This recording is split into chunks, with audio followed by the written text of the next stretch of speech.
New details at noon now about a drug deal that ended with one person dead and multiple injured after an SUV drove into an East Tulsa apartment complex this morning. Fox 23's Rick Marinon is live this afternoon after speaking with a neighbor who slept through this morning's crash and is seeing that massive hole next door for the first time. Rick.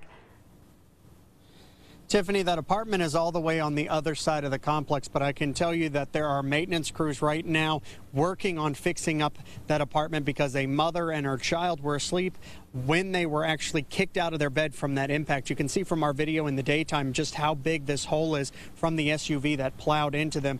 We were told that a drug deal was underway here at the Westminster Apartments on the back side of this complex, and that is when someone opened fire on a passenger and a driver inside that SUV.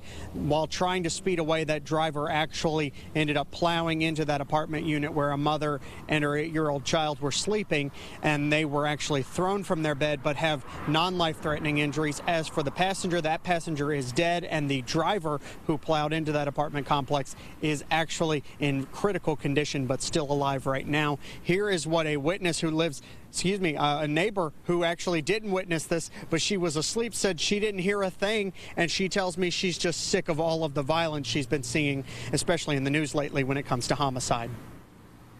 I am so sick of drugs. I am so sick of people acting like they can't live without the crap.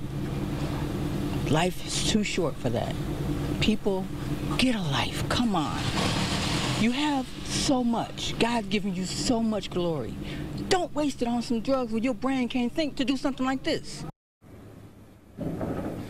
We are staying in contact with police. So far, there has been no information about the shooter that has been released, but they are continuing to investigate.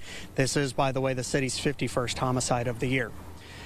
Covering news that matters in East Tulsa, I'm Rick Marinon, Fox 23 News. Crazy, Rick, for her to wake up and see that. Rick will stay up to date with you over the next hour.